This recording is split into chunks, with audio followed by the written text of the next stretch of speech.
หาหน่อไม้ขายเอาแม่คันคนเศร้ากับสิไปอีกบ่มื้อนี้โอ้ยบุญชัยโอ้ยสิไปอีกขึ้นหาเอาขึ้นได้แล้วบ่ขึ้นหาเชื่อกระจาฮือได้ขึ้นมาแล้วหายังไงได้ฮะหาช่วยของเจ้าเนาะพูดเจ้าน้ำหาช้อยพูดของแม่บาดเพื่อนครัวน้อยผู้แลมือมันแดดเพื่อนน่าชิมพากันไปตัดไม้มาเห็ดตูบไฮเดอร์เพื่อนครัวนี่เราก็ให้แดดแข้งใบบอกจะทำนี่แดดจังไปบอกไอ้พามีเลยแล้วชวนข่อยมือนี่แล้วมันคนบ่เศร้านี่น้ำเขากินข้าวเต้าถ่านไปห้างเช้าล่ะนี่คนตกพี่น้องเลยโดยกับสบายดีและสวัสดีเด้อพ่อแม่พี่น้องเบิดสุขสุขคนฝนตกพี่น้องมื้อนี้เอาแต่กลางคืนผู้ใดยังบ่ทันเช้าเวมาทางเฮือนไม่เท่าตอนเช้ามื้อนี้พี่น้องเอ้ยตูบเอ้ยแอนนานี่กะแล้วบ่ได้นอนเลยเดี๋ยวนี้แล้วขึ้นนอนทึงล่ะนอนทึงมันฝนตกหลายจักอยู่หรือบ่ไม่เท่ากันได้บ่อยู่เอ็นนาป้าเอ็นนาแล้ว1ข่าวนั่นดิป้า1ข่าวเพื่อนครัวน้อยแล้วนี่พี่น้องไม่เท่าเป็นอย่างนอนบ่ไม่เท่านอนผักผ่อนอันฝนตกฝนตกมาได้ไปหาหน่อไม้จ้องนี่ไปหามนี่โทรมายืนจ้องไม่เท่าหากัน1ข่าวว่าคือ1ซอยแท้มื้อนี้นะไปหาหน่อไม้บ่มาเขาชายขัดไปนะฮะให้ในเด้อมือนี้เด้อได้10,000ก็เอา9,000ก็เอาเดี๋ยวเอามือต้มที่ท่านเขาบอกเขามือชามือชาโยเอ้ยหน้าเราไปท่านอยู่ดอกเนาะเราคนเช้ากับไปเขาจนมือเขามือเช้านี่ที่คนหาผู้ใดกันไม่เท่าไปขายหน่อไม้อยู่เนาะวานนี่เห็นในคลิปป้าแก้วซื้อซอยบ่ไม่เท่าวานนี่เฮาคือว่าเจ้าขึ้นไปแถวโน้นเทิงอันนี้โน้นเทิงที่จอยการที่ให้เซ็นเป็นให้เซ็นนึงไข่ชาวพันได้เงินแล้วก็ซื้อไข่มาไหว้มื้อนี้ผัดฝนตกเนาะแม่เท่าพอได้ขายเนาะแม่เท่าเนาะได้ใครเปิดดูหาในนี่กันก็อยู่หาไปขายให้มันนั่นแหละนั่นไปหาผู้ดูซื้อซอยไม่เท่าพี่น้องเขาก็ได้พวกเจ้าเองมันไปหาชื่อเพราะว่าได้ดึงไม้ถมทำช่วงนี้กระทานกับบ่ได้ท่านได้มานั่นน้องแถวเนาะก็ไม่อื้อเป็นตรงมีฝนตกอันนี้ฝนตกนี่พี่น้องเลยจะหยุดซะก่อนหาหน่อไม้ขายเอาคันคนเศร้ากับสิไปอีกบ่มื้อนี้โอ้ยบุญชัยโอ้ยสิไปอีกเท่ฝนตกก็มาบ่เท่คันมันได้ก็เอาให้เฮาในเด้อถุง1เด้อกินมันได้เด้อหน้าเด้อได้กินหญ้านี่หาไปกับหญ้าได้แม่นั่นเลยใครได้มีหมู่ไปนำกันเนาะไปนำกันเถิดขึ้นหาเอาขึ้นได้แล้วบ่ขึ้นหาเชื่อกระจาฮือได้ขึ้นมาแล้วหายังไงได้ฮะหาช่วยของเจ้าเนาะพูดเจ้าน้ำหาช้อยพูดของแม่บาดพอได้ไปขายนำกันเนาะเต่ากระโดดไปขายแม่บัดนั้นคือเห็นออกทางฝุ่นหาหน่อไม้วานนี่ไปทั้งนั้นถึงบ่ไปนั้นเขาเดินไปเล็กนั้นเขาเดินไปเล็กนี่แล้วก็โดดเฮาป่าถึงเฮาป่านี่ลงจนห้องที่แรกคนที่แค่ปีหวานเขาเดียวไม่ได้ดีขายคือบ่ได้ไปเลยเจ้ามันดีท่านนะว่าไปขายมาแล้วก็ไปด้วยมีชายที่เอ็นโมกแม่ท่านเลยคือแถวห้าน้ำทั้งชาวจามูนี่แล้วก็ชื่อคือกันเอาใส่เกิบมาใส่เกิบก่อนไปจกได้เท่าเยอะน้ำใส่ตีนกับปนานนึงแม่ท่านเลยช่วงนี้มันเปียกลายทางเมื่อเพื่อนใหม่เฮงเมื่อก็บ่ได้เดี๋ยวมือใดเขายันจะล่มบ่เมื่อกะยาทางยากเขาก็คอยมาทีมือแต่ที่เราจะให้มีพึ่งแยกใบโอ้ยว่าชวนกันอยู่กับพามีว่ามือนี่วะที่ชวนกันว่าไปตัดไม้กับพามี2 คนฝนตกไปกับบ่ไปเหรอคะตัดไม้ไม่เห็นเพื่อนครัวให้เจ้านี่แล้วหักฝนตกก็เลยว่าหักสิบ่ได้ชวนเจ้าดอกว่ามันยากเลยสิตัดอยู่พุ่นวะโชคอะ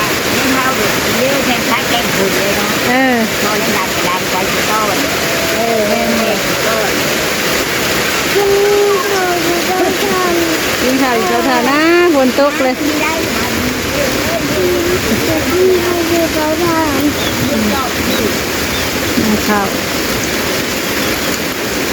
เรียนครัวน้อยผู้แลมือมันแดดผู้เอ้หน้าชิมพากันไปตัดไม้มาเห็ดตูบให้เด้อเรียนครัวนี่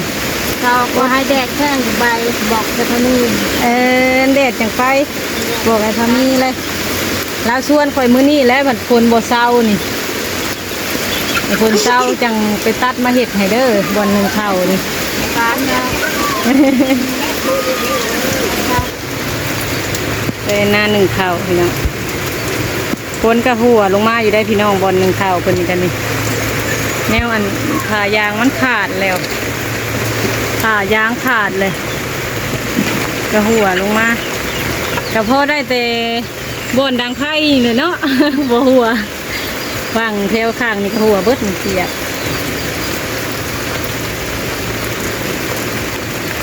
พอได้ตั้งพอได้เนียนนะกันนะ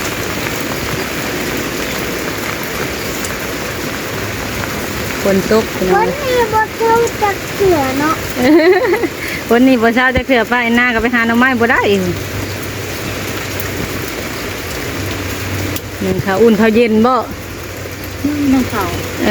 อ กินข้าวอยู่เตาถ่านลงไปเองห้างเช้าล่า แม่นฝนตกพี่น้องเอ้ยถ้าแต่ไม่เท่าได้ตูบใหม่ฝนตกกับผู้ทางอยู่ในนี่แหละพี่น้องเอ้ยเด้ ให้ได้ทุกไม่แล้วได้นอน พอได้นอน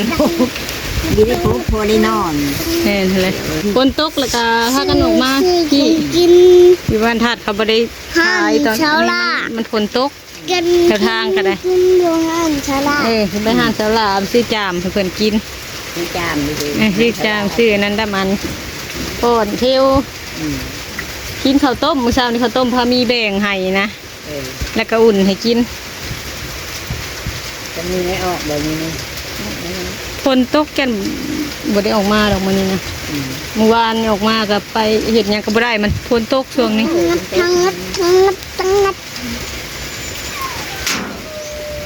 ให้เขาแล้วสิไปหาหน่อไม้อีกเดียวเขาปานางไปขุดกิโล ไปได้บ่ ว่านนี่นะบ่ได้ได้ได้ ไปที่ทงไม่ได้เช็ดตัวไปที่กิโลนะไปช้าๆ มันอันนั้นผลมันบ่เห็นขวยมันเนาะ มันเห็นช้าๆจะได้มันหูจักได้ทุกตัว 10 โต10 ไปโตของปานางได้3 โตพอดีให้สาวๆมันกระเทินเด้ ทุกตัวก็พ่อปุ้นอยู่แล้วแก แม่นั่นแหละพอป่นพอแจ่วอยู่ เหวไว้เท่าเลยอ่ะ เที่ยวน่ะถอดเสื้อกันฝนน้อยเลย อยู่พูน เสื้อกันฝนพุ่นปะกี้นี่คือว่าสมั่งแล้ววันนี้เพิ่นว่าตกอีกให้นุ่งเสื้อกันฝนก่อนไปเบิ่งทานางไปมาส่วนอยู่ตู่ปานางพี่น้องเอ้ยปานางกำลังดังไผผิง เราดังแหละเถื่อหนึ่งม้าไผนี่นะเบิดแม่น ลายผด ของเจ้าตัวหนึ่งของชาวสาบ่ มาช้าๆเหมือนมุ้งพมกัน ดังไผผิงพี่น้องเอ้ยหนึ่งข้าวแล้วอะไรเถื่อหนึ่งมันมอดพิงใหม่ นี่แหละมันไปทางใดได้ว่ามาทางใดได้ แม่นหั่นเลยขวัดนี่รับประทานจ้ะนะป้า บ่ มาหันขวัด พูดเลยล่ะแต่ว่าบ่ทันได้ขวดลูก ดองมันไว้หันแหละ ก็พอมีก็บ่ก็พอมีลาตีมาแล้วบ่จัก ยัง นะ เบิ่งมาที่น่ะเขา ไปนั่งพิงไพ่แถวนางหัวเที่ยวกินว่ามาฮอดเพราะว่าแม่อยากกินข้าวกับหมองเกลือเฮือนแถวนาง มันแซ่บนะ แถวนางว่าเอ้ยคันหาแนวกินน่ะบ่มีได้คันเกลือน่ะมีให้กินอยู่ ไปได้ไม่นั่งต่างพิงไพ่นำไม่เท่านะให้เที่ยวออกมานำมื้อนี้พี่น้องอยู่อยากมาเท่าได้เพิ่นนะประทาน นะ นี่น้ำชานาเบิดเลย เอาอีกบ่ อีกวะเก่ง กินข้าวไปแถวนางข้าวคันถือมาอยู่บ่รถปุ๊เบิ่งแม่เอาให้ก่อนเอาข้าวให้เที่ยวก่อน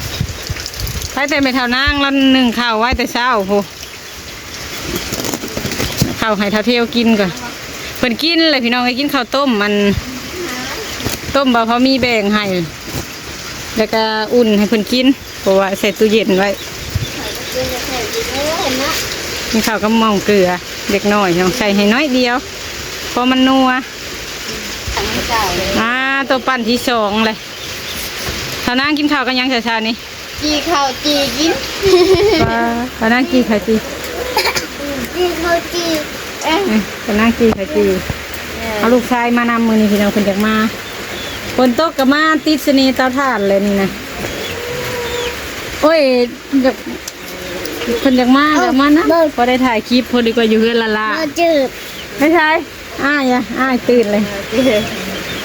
เกิดตื่นแล้วคนโต๊ะไปใช้บ่ได้ไฟกับพี่น้องเลยโต๊ะจะว่าอย่างไรมาหันเลยเอาแบบนี้กินหมดเตาถ่านมาหาถ่ายคลิปหาอยู่หากินเนื้อเฮือนเข้าปลาจะเข้าก็ได้ว่าใครก็เข้าบ่ได้เลยหาหน่อไม้น้องมันนี่เนาะมาสิส่วนกันไปนั่นไปใส่เขาตัดขึ้นมันได้มาน้ำกินกับอย่างวะทางนั้นให้กินกับอย่างทางนั้นนะทำใจกินข้าวละล่ากับเทวและบึงคือกันเลยนี่เทวมันก็ยังมองเกลือคนนี้อาหารเด็ดพี่น้องแก้วพวกนี้นะคุ้มค่าอะไรได้หูคุ้มค่าอะไรได้เนี่ยมือเห็ดว่านั่นนี่ก็ดีอยู่ได้ฝนตกฝนลิ้นก็พอได้จำเจียวปลาเด็กเจียวบงเพราะมันเห็ดแต่ตอนนั้นผมบอกนัวเที่ยวกับว่านัวเนาะกินข้าวกับเกลือกับมดสามปั่นเราเจอเรากินกับมันเจียวปลาเด็กอะไรเที่ยวก็กินกับเกลือเที่ยวกินกับเกลือถามเบาเจิดแซ่บบ้างไหมนั่นดิอาหารเด็ดเบาเจิดนะนี่แล้วเห็ดปลาเด็กบองไว้ให้คนนี้ทั้งนี้ก็มาลินเลยแข่งฝนมันไปใช้บ่ได้ดอกพี่น้องมันนี่บ่ได้อยู่เพื่อนน่ะก็ว่าบ่แห้งแล้วมันออกมามันเริ่มแห้งขึ้นเลยแบบนี้มันสิไปใช้ได้ดินางพิงไพ่หั่นแหละดีกว่าไม่ยืนทำไมจบมันไม่ต้มอ่ะ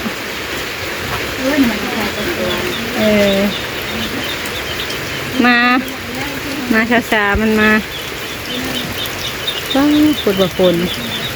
เป็ดทนางแกอยู่ในคอกแม่มันอยู่นอกว่าปนางเป็ดจ้ะนะจังไหนก็ได้อีกแล้วเนาะบอกคำมันแยกกันกับลูกมันเลยมันได้ไวแต่เป็ดไก่นะ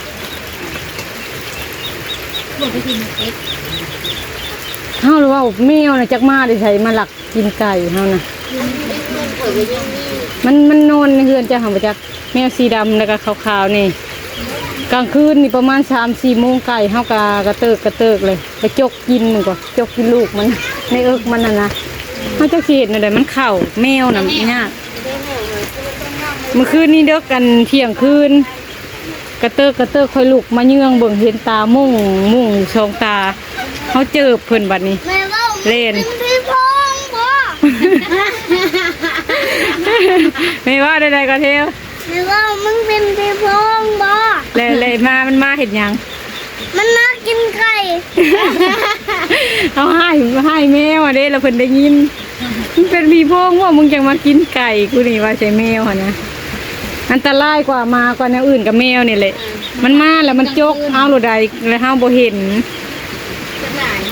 แม่มันตุ้มไว้อยู่กับย่างมื้อนึงหักแตงหักเพนจักเฮาสิเฮ็ดแนวใดเฮาก็บ่จักแนวเฮ็ดเพิ่นอ้วกใส่สาดเต็งจะบ่วงเนาะจังมันสิเข้าทางใดมันลายทางเข้าหัวของบ่ทางแล้วคืนไก่มันบ่ได้ออกคันใส่อยู่ในตู้นั่นเนาะเอาผลิตบ่เป็นแห่ขึ้นสิแต่บ่วงมันก็แซกกระเช้าแล้วก็ไปโพดไว้ใกล้ๆมันน่ะไม่สิเฮ็ดแนวใดแมวนั่นคือแมวป่าบ่หรือแมวนั่นคือมากินบักอึกละเบิดอีกแล้วเฮลนะกินข้าวนะมาเถอะอันเด้อันน้อยเจอนะจกให้นะอันเด้พี่มาพี่มาบ่เจอพี่ขอบใจไว้ชมอยากมาลินเตาถ่านอะไรเนาะมันมักบรรยากาศนะนี่มักมาลินบรรยากาศนะนี่อยู่อันนี้ให้มันเท่านั่งใส่ให้ผูกเกลือใส่น้อยเด้ออย่าใส่หลายใส่ละลายมันนัวอยู่เพื่อนกับโบมีหมู ใช้น้อยๆป่ะ ของมาพี่ยังใครคนเอื้อนน่ะยังเห็นนะเบานะสาวเห็นหมู่หลายคนนี่แต่ในน้อยๆเฮงใส่หลายคน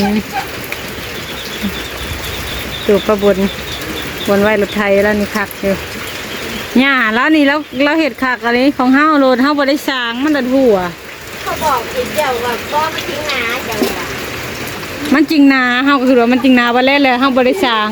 บ่แล้วมันห่างได้บัดนี้มันบ่เรียบคักแล้วมันปนหัว จะใส่น้อยจะให้จะใส่น้อยแต่มันบาง เพิ่นใส่โบราณนี่กับมันเฮาบ่ได้สร้างนี่มันหลุดปิดคันมุงแดดน่ะได้อยู่บรรยากาศที่จะทานพี่น้องฝนตกลิ้นพี่น้องเอ้ยจังใดคลิปนี้ก็สิขอจบคลิปก่อนเด้อพี่น้องขอบคุณทุกท่านที่ให้กำลังใจเด้อพี่น้องเด้อจังใดก็ฝากเป็นกำลังใจให้สาวเล็มน้อยเด้อพี่น้องสำหรับคลิปนี้ขอลาไปก่อนแล้วสบายดีเด้อ